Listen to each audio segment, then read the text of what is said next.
All right, welcome everyone. Thanks again for joining Did You Know, the ESCO HVAC show. We're hanging out with Rodger Smelcer. Rodger, how are you today? I'm doing well. How are you? I am fantastic, except I have an emergency weather pattern that is passing through my area right now. It went from a 40% chance of rain to all of the alarms going off and an 80 plus mile an hour windstorm and rainstorm coming through. So if you lose me, just keep on talking and I'll be back as soon as the power comes back on. So, No problem. Rodger, we had a fantastic conversation just a few weeks ago about the many different career paths within the HVACR industry. And you serve a very unique portion of the industry, and it happens to be one that I'm very comfortable, very familiar with, one that I spend a lot of time in.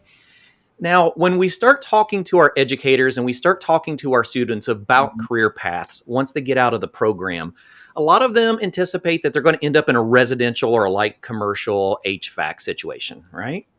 Yep. They don't always get introduced to all of the different options. So if you are unfamiliar with HVACCareerMap.org, it's a collaboration of different community colleges within California. It is a really cool resource to help show some of the different paths that we have within our industry. So let's say we come out of school and maybe we think, we were just going to end up as a residential technician, and we weren't introduced to all of the options. Well, when we use tools like this to kind of take a look at those different resources, we can see that there are a variety of different things that we can do. We can progress out of those entry-level jobs into like installers, we can move into warehousing jobs, but we can also get into the commercial sector. So let's just say we have an interest in moving over into the commercial environment. We want to take our HVAC and move it into, say, refrigeration and let's just say some kitchen style equipment opportunities. Well, a lot of people don't realize that we have apprenticeship programs that can lead us into these directions. And where you specialize is in the cooking equipment service technician realm. Yep. And that was me. Yeah.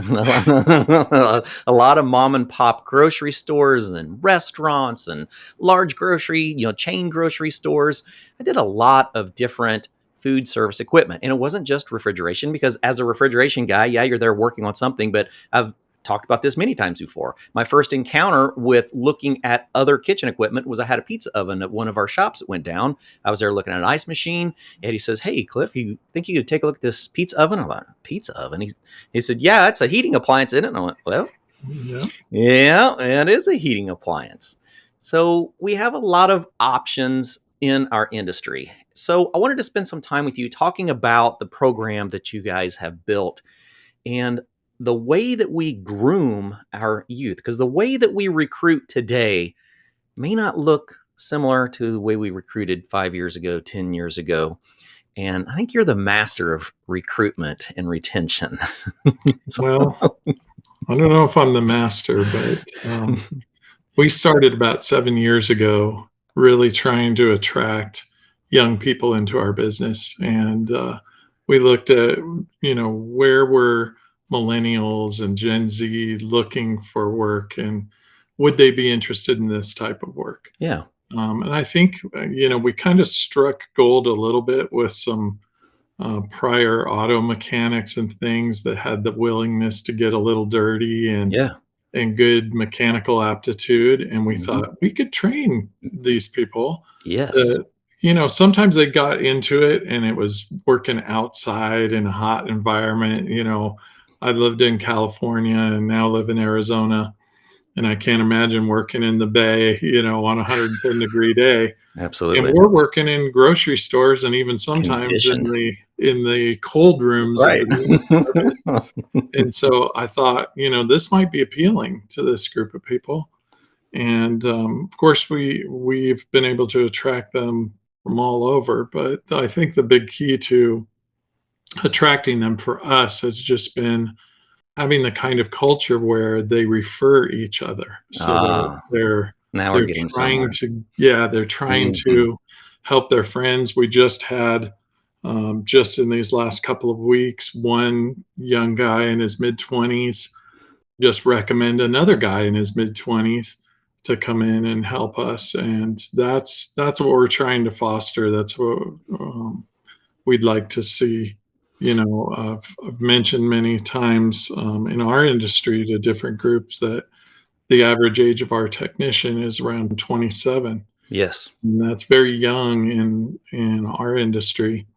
And it's just a testament to, really having kind of a defined career path. As you mentioned before, sometimes people come in from residential appliance and they have into our business as well.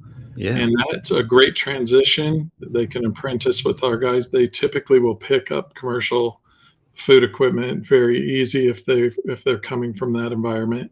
And it's been a really strong way to bring them in.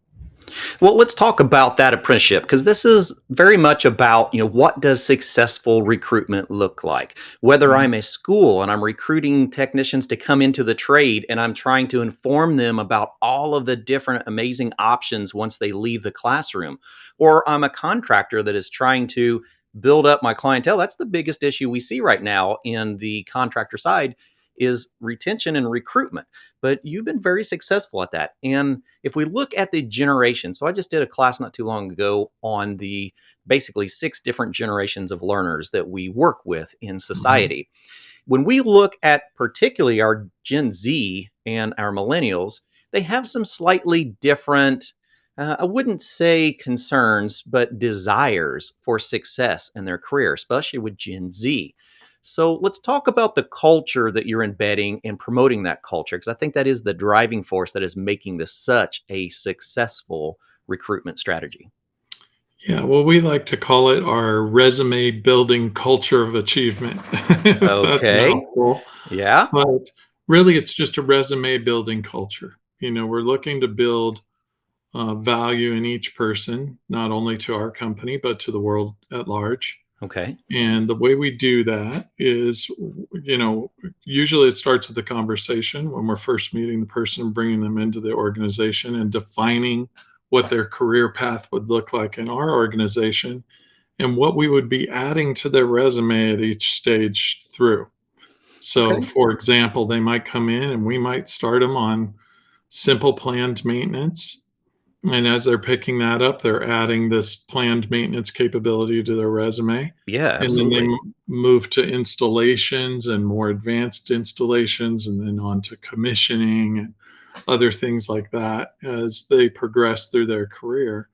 And that kind of a career arc can take, anywhere from weeks to months, depending on their ability and their aptitude.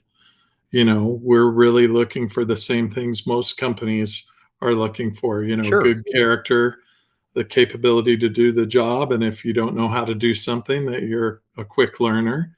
And then just being a team player, working well with others, having that good chemistry. Sure, absolutely. So I know personally when I see resumes of my generation, so I'm a Gen Xer, I see resumes of fellow coworkers, and I have read resumes and looked at the person and went, I know you're more capable than this. Hmm. I think as a generation, we weren't groomed very well for building ourselves, especially like within our resume and how we reflect to others. But one of the characteristics, particularly of Gen Z, is the reflection of their development. And Hmm. that's what I see in your program. And I think many of us, if we're building our recruitment and our retention based on old strategies, they may not apply to our current generations. So, do you feel that as a driving force from these young folk coming in that they want to be recognized for their accomplishments? It is. It's a driving force. I think there's some confusion. A lot of people would say that Gen Z or millennials need so much more feedback than maybe Gen X or baby boomers. Right. It's not necessarily that they need more. They are looking for progress, right? Okay. They're wanting to know, how is this helping me long term? Yeah, exactly. And, my generation, we just put our heads down and ground it out Right. without really thinking about what is this. You know, I like this generation. Yeah. The thing I love about them the most is they're very experience oriented, right? Sure. They value experience more than things. That's why they're all living the van life and Right. moving around. And we've kind of embraced that. If you want to have a great experience, that's what we're trying to create with this resume building culture. Okay. And so that you can see, and when a resume building opportunity comes up, um, like a good example is we just moved to a new field service management software. Okay. Well, this software is used in 65% of the industry. It's going to be a really nice line item on every resume in our business. To show And that they have adapted through that's softwares. Right. And that's not that's typically right. anything I would have had on my resume unless it was super significant. Like I went back to school to learn something. Maybe that's what I put on my resume. Well, we've Hmm. used mixed reality technology, we use an AI product, all that can be added to their resume. And then we have quarterly goals that our service managers are working with their teams on. And each goal, in order for it to qualify, has to read like a line item on a resume. So Really? a good example of that would be, I'm going to increase my mean time to fix, or the time it takes me to fix a fryer not heating, by 7%. That might be the goal this quarter. How would you Well, that track would be that? great on a resume Yeah. because I would be impressed. Yeah. One, that you know what your mean time to fix is and that you're working to improve it. Exactly. So explaining to them why it would be important on their resume is important as well. Showing them what it means to me as a person that's hiring young people Yeah. and giving them the confidence that they actually are building their resume. Yeah. Absolutely. Okay. So when you're talking about that, has it been an adaptation of your company and of your software to track these things and actually give some data to be analyzed? How does that function? Yeah, a little bit. So we do it kind of a one-on-one, more personal way than that. So, of course, we rely on data for a lot of things in our business, but with people, we rely a lot more on the one-on-one conversations. So Yeah. when we do those quarterly goals, we're meeting with them in person on those. And we're talking them through. And a lot of times we're saying, well, that doesn't really read like a line item on your resume. Okay. What if we use the same goal but we set it like this, and giving them those prompts to understand what it's really going to look like on a resume. Yeah. I think that's good, and our data is showing that we're able to keep these people and get them to refer others. That's the most important piece to us, is how many referrals are we getting, and is that trend moving upward or is it flat? Exactly. I mean, you take my generation, you build a resume preparing for the next stage in your life. So uh, you have an amazing retention rate. So what do you think is that motivator? So you're building them up personally, you're building their resume, but they're not taking the resume and moving on to the next contractor. Well, it seems counterintuitive, doesn't It it? kind Right? of does. That's why I You're wanted us to building have their this resume. conversation. And when I have this conversation with other business owners, they're like, why would I want to build their resume? They'll go Yeah, work somewhere else. exactly. It's a big fear for a contractor. Well, the communication I'm having with our employees is, if your employer is not building your resume, you shouldn't be there. Right. So Wow, there's we a are bold one. continuously building it, and we're showing you that we are. Are you confident that's going to happen wherever you go? Yeah, And in every case, the answer is no, I'm not confident. And so I think we get a lot more retention that way. I can Now only we've had, imagine. and then we've had people when they leave. We don't really have a lot of the issues I think many companies have with people going to work for other companies or competitors. Mhm. We're pretty friendly competitors in the market. We see it more as a race than a war. Right. And, sometimes we haven't had a position and technicians wanted to move up in that area and we just didn't have it available and they wanted to go do something else. Well, we're supportive. If you can't do it here, we're going to help you get to the next level there. Wow. And many of those people have come back over time, Sure. not because it wasn't okay at the other company, but because they knew now that they got a little experience in that, we'd take their resume a little bit further. Exactly. Alan just made a good point. It's like a resume versus a portfolio. You're building their personal and professional resume and portfolio at the same time. So That's there's right. buy-in. So Mhm. a lot of people, if you're not aware, I'm very much about branding and keeping a consistent feel within a brand. And part of that is Gen Z in particular are very much brand oriented. Mhm. So if you're building a brand and you're building an individual as part of that brand, you weave a connection between the Yes. individual and the brand. And that's Mhm. why this philosophy is so much different than ones that we have seen in the past. Even for myself, I know that there were opportunities in my career development that were hindered because people didn't want me to leave. And Mhm. so I was at times plateaued and would have to find ways for continued personal development. So you're promoting the individual to self reflect on themselves, actually. Yeah, I mean, a little bit. People don't think about their resume, right, until they need it. Yeah, Um, exactly. so if you're talking about it a lot and you're making them aware that this is the goal, this is what we're trying to do, because we know if we build their resumes, they'll be more powerful for us, right? Well, And there's a that's perspective. really occurred. So, we have a lot of talented technicians, and you're right, they want to build their brand. Many of our technicians post what they do on social media. Of course, they're Yeah. very conscious about where they are and in what customer, and not pushing brands out there and things that Hmm. our customers might object to. But the things that they can show are usually helps for other technicians because they've caught the bug. They're helping other technicians build their resumes as well. And So, I want you to dive a little deeper on that because you and I had this discussion and it just sparked so much interest in me because we're talking about a generation that thrives on success and building up others. That is a beauty of this generation. Very different than my own generation, where you built yourself up and you got past others. That was a very common feel in my generation. Well, now we have well, a generation that's very different.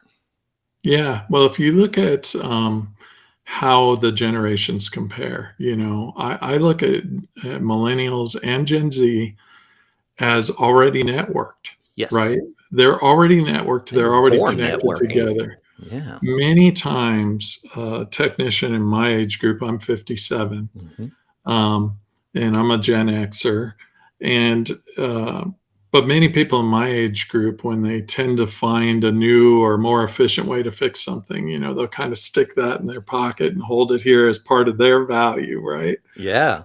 And that's not true with millennials and Gen Z. As soon as they learn something, they're posting on Snapchat and That's right. Facebook, and, well, probably not Facebook, Accomplishment. but Instagram or Yeah, whatever they're that's right. using. They're not sending to us old fogies. And they're networked together, which Yeah, means they're learning faster. from each other. We use this little free app called Marco Polo, Mhm. and our more senior technicians post, tips and tricks and things for other technicians on there. And they look at that, and it's kind of internal. It's not really shared out with the world.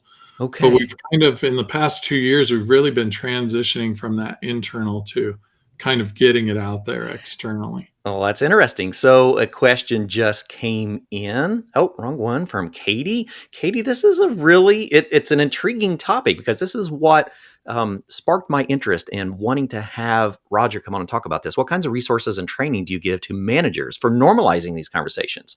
Because it's really part of your internal culture. Yeah, well, all of them were hired with the same thing in mind. So I'm Exactly. very fortunate in my business. Most of the managers that I have 13 direct reports, Okay. and of the 13, I probably knew 7 or 8 of them for 10 years before I hired them. So Wow. I hired some people that were close to me already, which Exactly. helped a lot, and already knew kind of the philosophy or the kind of culture we wanted to build. Um, I think in the very beginning, my business partner Bob Heidkamp, who I started Mhm. the company with 28 years ago, we used to say, we're trying to build a culture of kindness, just being kind to each other and have a different environment for people to come to work to. Right. And that's kind of moved from just that to this resume building culture that we're doing today. Wow. And of course, we still want to be kind, Yeah. but we've kind of changed it a little bit to kind of match the what we're doing and just kind of promote it through the group. With our older technicians in my age group and above, we've moved them into other roles. Like we have a digital support team that supports the younger technicians out in the field and senior ones alike, actually, Huh. in everything from technology to just finding a part number for them or doing other things for them. And what we're trying to do is really just capture that tribal knowledge and make sure that we have a place for technicians to go once they can't get up on top of the oven anymore, maybe, or some physical limitations come into play. We don't want to lose all that Exactly. value in their knowledge. And so we've created that, and that's really helped our younger technicians be more efficient and learn quicker. Yeah. So you have your own internal social network. It's really what it comes down to. Yeah, basically, yeah. Wow. So shared through a mobile app. So the technicians are encouraged to share successes internally through your own social Yeah, mobile and network. sometimes you have to tell them to, right? And Right. so I used to when we first got on Marco Polo, and it's probably less used today than it was at the very beginning Right. of really establishing this culture. But when we first got on it, I used to tell all the technicians, I want you standing next to the person's fryer you just fixed, telling the good story about what you did right. And Nice. so we would get a lot of these. And what was beneficial about it is because it was shared within the company, my purchasing agents were seeing the parts they order now Right. and how they went into the It's machines. more than just a part And number. yeah, our dispatchers were starting to understand why a clogged fryer takes a lot longer to fix, maybe Yeah. than another service call. Huh. And they started all getting to really know the business better. Okay. And now that's happening more through social media than it is through our one internal app. That's Right. the transition that we've kind of made. But, that's another place where I think business owners are like, man, I don't want my technicians posting on social media. Everyone will be after them Right. and And trying to hire critiquing them. and yeah. Well, everyone's already trying to hire other technicians because we've Exactly. got this circular hiring program going on, Yeah. um, which is, it's benefiting some technicians, but most technicians will see value in the kind of culture you have and in knowing that you're rooting for their success, Exactly. right? I'm rooting for every single person that comes to work for me to not only be able to build their resume, but to feel good about what they've learned and how they're growing. Hmm. That really puts some beautiful perspective into a career path. Let's talk about your career path a little bit. Now, this is an example. We're not talking about something that just stays localized. You're part of a larger organization that is Yes. embracing, this style of development that is growing like crazy from coast to coast. And a lot of these companies as part of this group are realizing the benefit of that, and it's hard to grow in this economy, and you are, and it all comes down to that career path. What kind of companies do you work for? We're not just talking about a small realm. We're talking about a Mhm. lot of major companies that people recognize and don't think about. Oh, what have they got at Sam's Club that needs worked on? What do they have at Walmart's, Amazon's? They start looking at these names and go, there's a lot of work out there in high end, very clean, very comfortable facilities. And so Yeah. let's talk a little bit about that career path and how would a student escalate through that and be promoted throughout? Yeah. Well, of course, you mentioned Tech 24 and showed a little map. Our leadership at Tech 24, we were acquired back in April of 21 Hmm. and found a company that definitely shared the same kind of values. They're really promoting a family kind of local feel company with the Yeah, big company resources behind it. exactly. And in fact, we like to say we're powered by Tech 24, even though our company name is United Service Technologies. Sure. But as far as a career pathway goes, one of the great things about being part of a bigger company that actually is nationwide is it gives our technicians the ability to transfer to other areas once they Mobility. come in. Yeah, Mm, a little bit of mobility coming in. In fact, a little bit of advice to technicians coming into an area, especially in this day and age where people are working more remotely. Well, mhm. technicians have been working remotely forever, That's and that's it. we need them everywhere. Yeah, Sometimes you think, oh gosh, I don't know if I could even find a job in this area. There's a service job available in any area of the absolutely. country. And so I wouldn't, my advice to students would be don't discount a certain area because you don't see a giant metropolitan area. If there are grocery stores there and convenience stores and all of those things, you're going to be able to find work there with one of Mhm. the companies that's in those areas. Yeah, I was in a very small area, little farming town, but we had multiple school corporations. So I could look around. I had more work in my area than I realized because when you start making the connections of all the opportunities that you have, you go, there's a lot here. I mean, I worked at every school that was in my school district. I worked in 7 different school districts. I worked at Yeah. all of the grocery stores that I shopped at. I worked at all of the restaurants that I ate at. So Yeah. there's a lot of opportunities, even in just your area. Even if you don't recognize, you don't see the big names, do some searching because Yeah. they're probably in your So backyard. let me touch on that for a second. So, we service mostly major grocery chains in our business, and Yeah. several of the other companies within the family of Tech 24 do different verticals like restaurants and convenience stores and all schools and all the different things. Um, but what we really have focused on are these bigger grocery stores. Well, in a single grocery store, in one chain, I know they have over 280 pieces of equipment that we work on in that one location. Wow.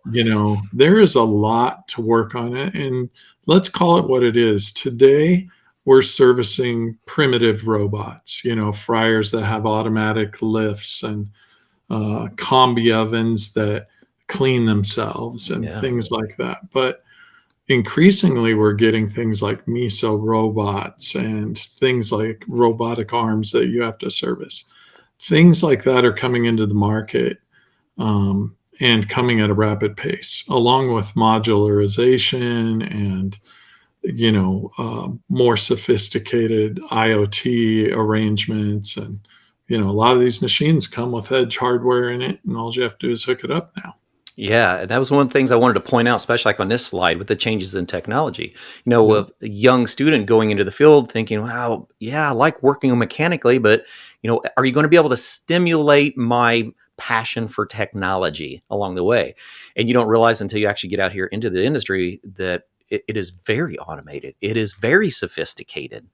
Yeah, well, the great thing about those groups is they're tech savvy already. Yeah. They know intuitively how to pick up a phone and use it. If you Hmm. want to figure out your phone, hand it to a 4-year old, you know, and they can pick that up. What we do is we take them from tech savvy to tech fluent, right? So they don't only Wow. understand how to use this phone, Yeah. but they actually will understand what's happening inside of this phone that makes it work the way it does. And I think that's appealing, just to know that they have a little bit of knowledge that the average person on the street might not have at the end of their, well, even at the beginning of their career. Absolutely. All right. So, a lot going on here, a lot of things to offer. It's important for our educators to look at all the different options. We were talking just yesterday, I was talking to our very own Tom Tebby from the HVAC Excellence Accreditation side of ESCO Group. And we Mhm. were speaking about the importance of development and the importance of embracing technology, but also the importance of being a mentor that are guiding our students in what their potential is when they leave the program. And so it's important for us to be able to look at all these avenues and go, you know what?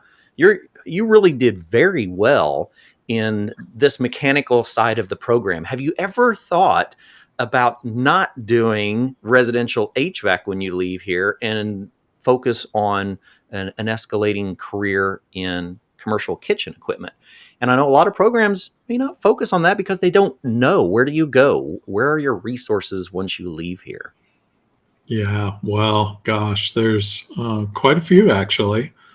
You have the Commercial Food Equipment Service Association, which is a great place to get acquainted with our industry. Many of these companies are posting ads on Indeed and LinkedIn and everywhere, because we have a huge need for technicians in our industry at every experience level. We have kind of divided our technicians up into three groups: heroes, contenders, and challengers. Ooh, And we use some software that really helps us do that. And we can see people moving in the organization. But what we realized early on in the data is that you need all three.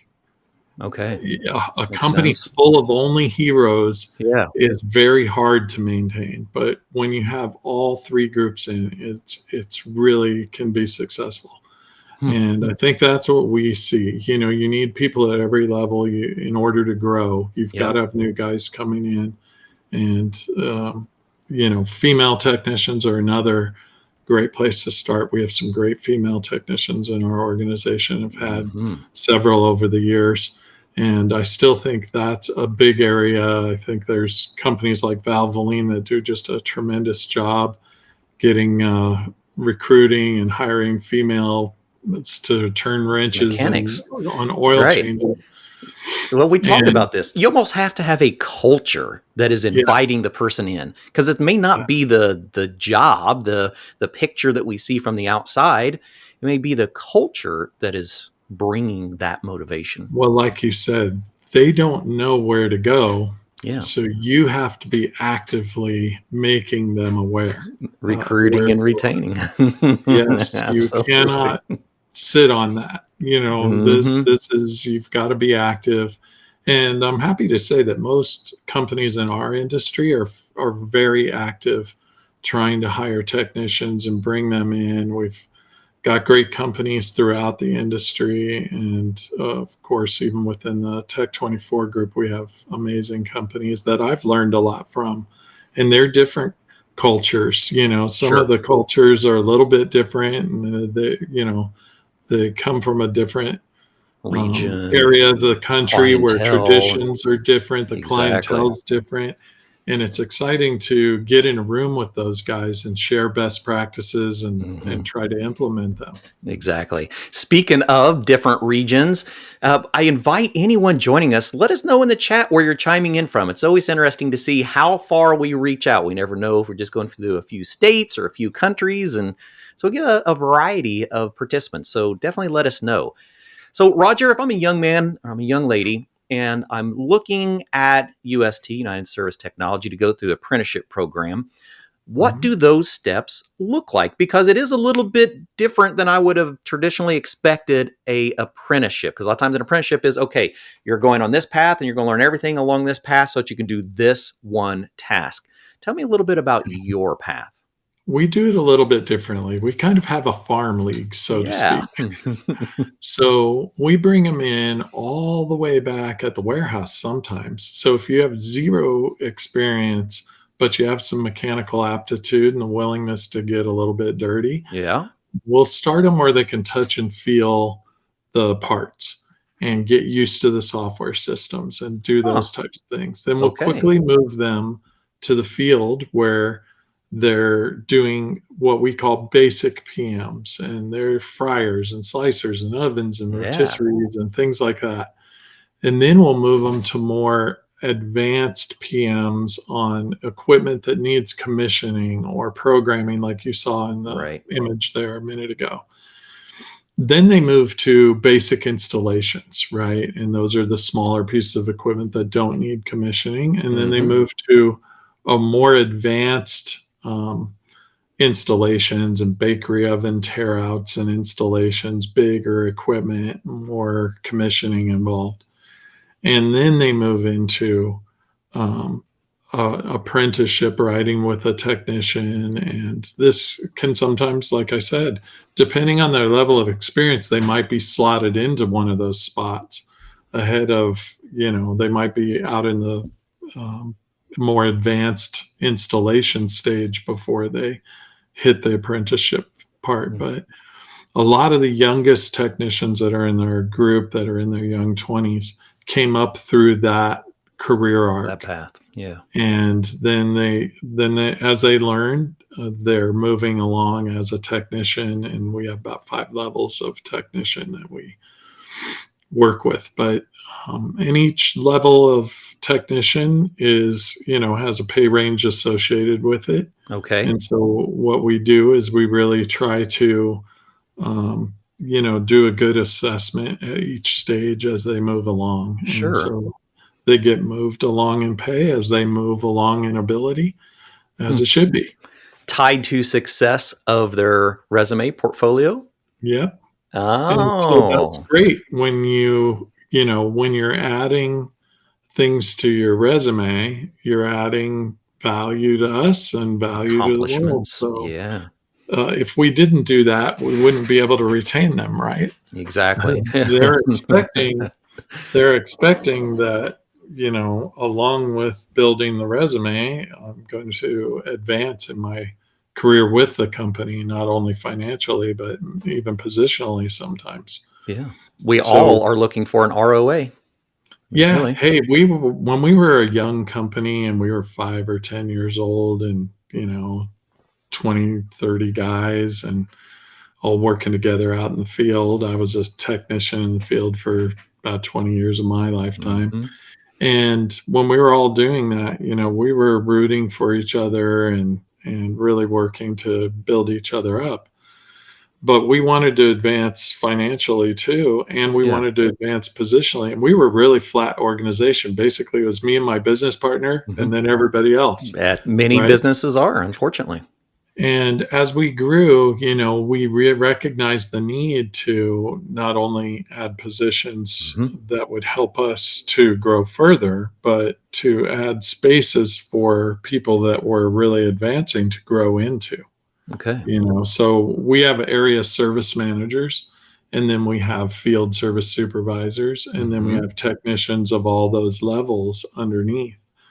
And all of these people work together to satisfy the customer, make sure that we're providing excellent service. But they can clearly see what the goal is to get to the next stage, because that career arc kind of is defined, right? So Exactly.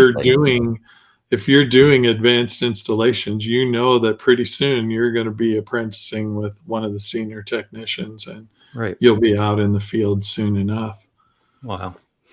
I would say there are pitfalls of this type of plan. I would say one of them is people will get comfortable in a slot. Like, you'll have someone going through your program and they just love those PMs, right? And they want to stay there. But the Oh, key to success for us has been keeping them moving. really? Okay. Yeah. Don't let That makes them sense. stop. Stagnant. Yeah. Nobody wants, even if they don't realize it, they don't want to be stagnant for too long. They're getting comfortable, and we don't want them super comfortable in that spot. We want to keep them growing. There's no point in building your resume if you're staying in the same spot and never want to move ahead in your career. And that's probably Mm. another big distinction. Are you looking for a career, or are you looking for a job? There's big difference.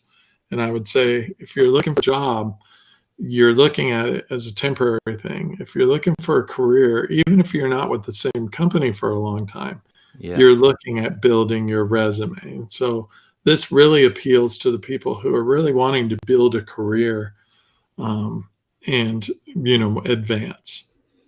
I wish I would have found you 25 years ago.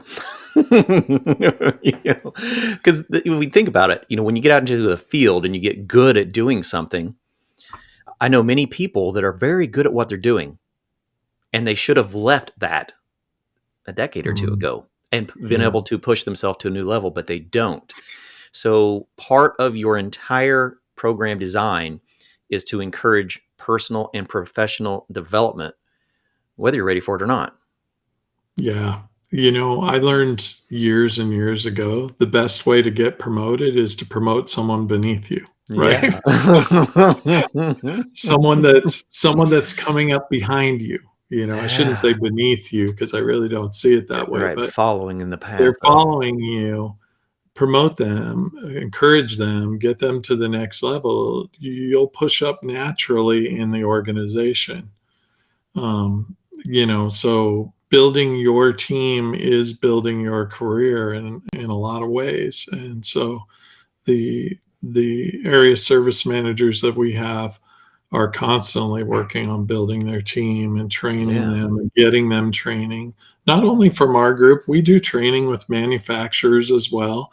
And that's excellent training. We have great manufacturers in our Mhm. industry that are really cooperative with the service companies and really try to help them learn. I have to say, in all my years, I've been in this industry for about 35 years now. I Yeah. started when I was 19. Yep. The best relationships I've been able to build are with manufacturers over time that make the equipment. And Yeah. they listen to technicians. They want to hear the feedback. They want to know what's going right and wrong in the field and how they can make their machines better.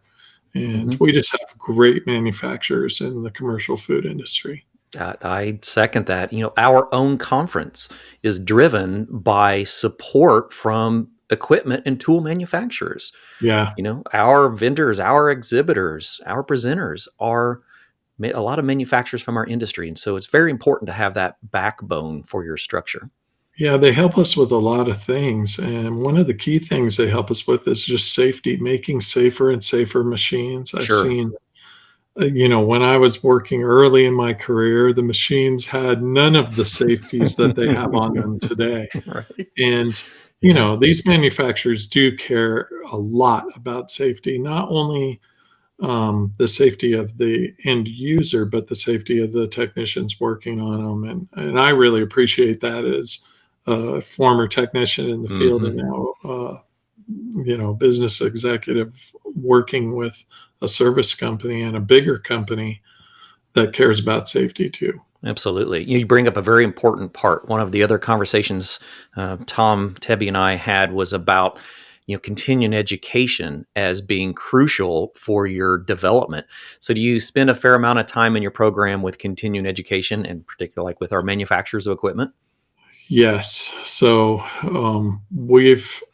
I'd say the majority of our spend outside of our normal expenses is training. Mm. You many of the manufacturers that we train with, it's best to fly your technicians there and work with them in person, Yeah, right? put them in the In facilities. their factory and see how it's made and the whole nine yards. And we've sent many technicians for that kind of training over the years and still continue to do so. We're working with a manufacturer right now that's about to train a significant number of our technicians, and getting all the logistics right. And, that's another cool part. When I was 19 and I came into this industry, one of the cool things to me was I got to travel. I got to drive a little bit around. I love driving my car everywhere. Hmm. And, I got to meet a lot of people, in this industry, you spend a lot of time on the road in between calls. And Oh, yeah. of course, as a business, we've really tried to achieve a lot of density. So you're not having to go too far.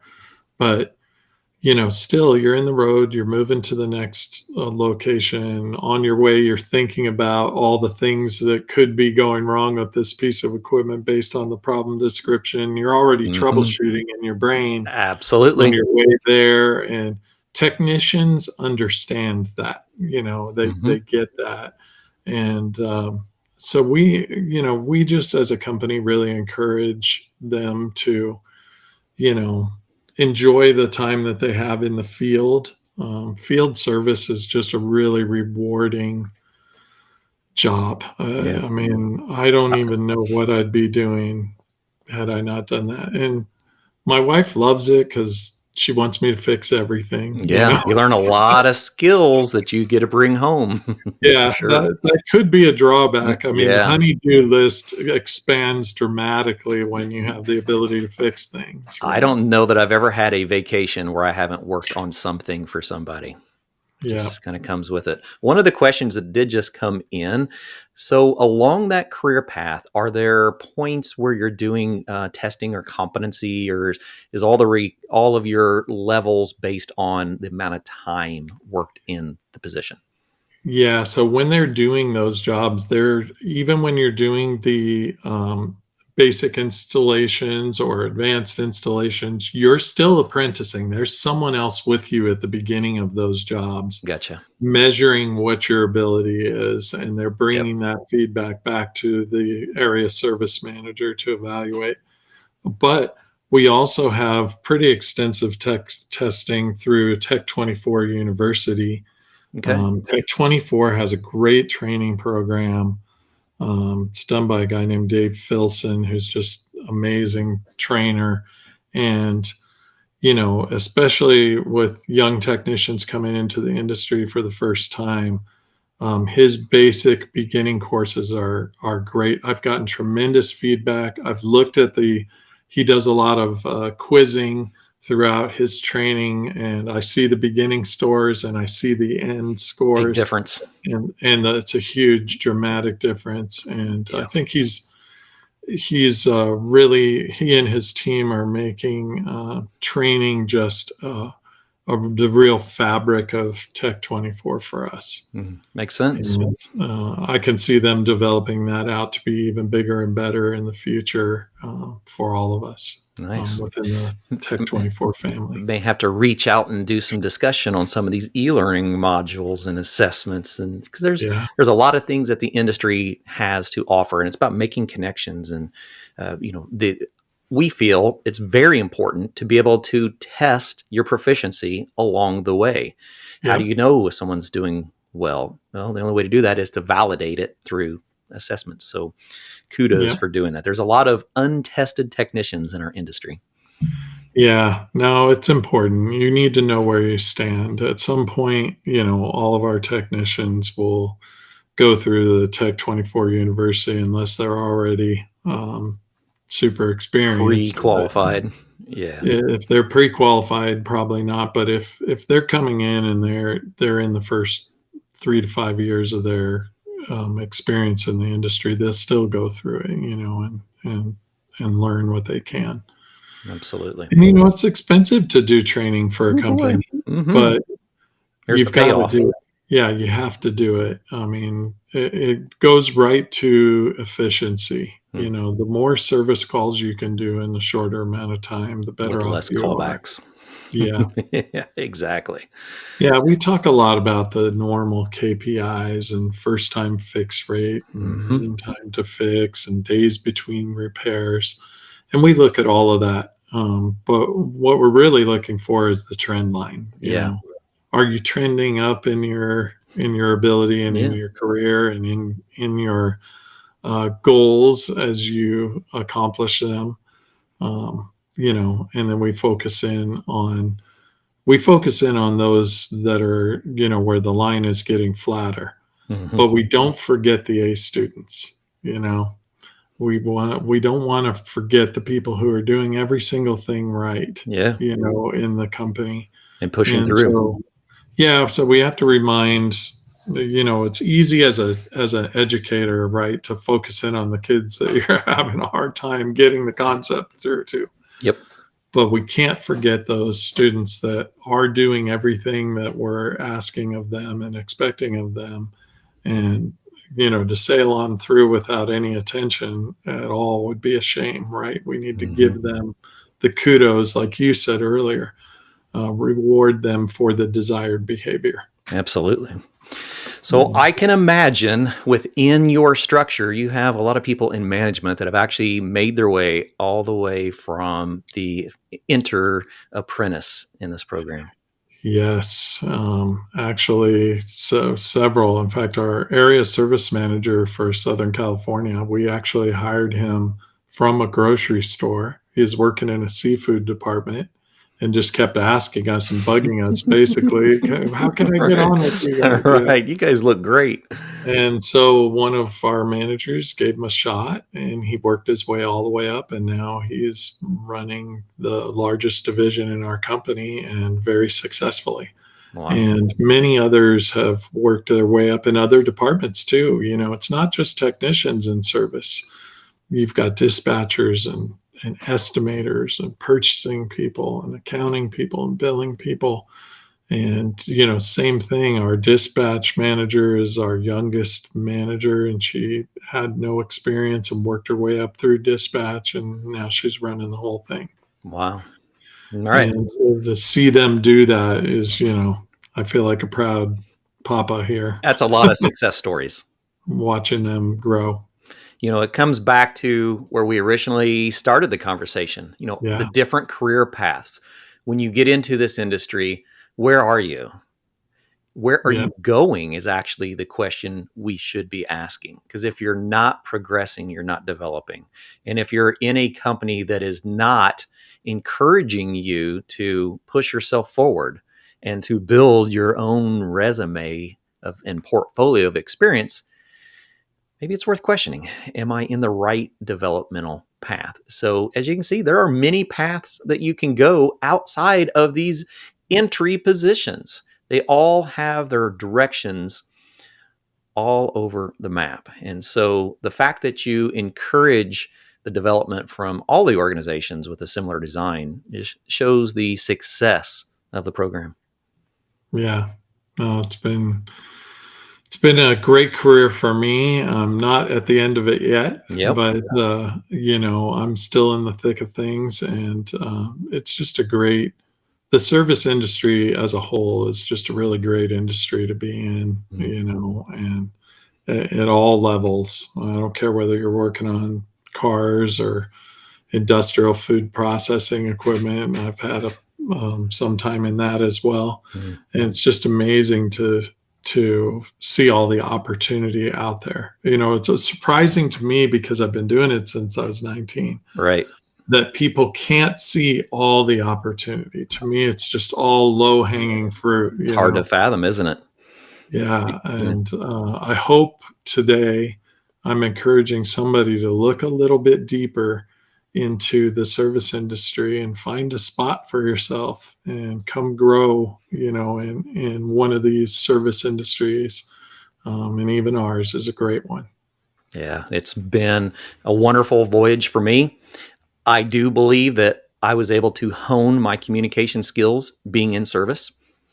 I truly Yeah, do. That's where you learn how to speak to people professionally, and you take the good and you take the bad because not every job is, for sure. perfect. So we learn a lot in the service industry. Man, such great stuff, Roger. Anyone have any questions or comments, things that you'd like to dive a little bit deeper while we've got Roger with us?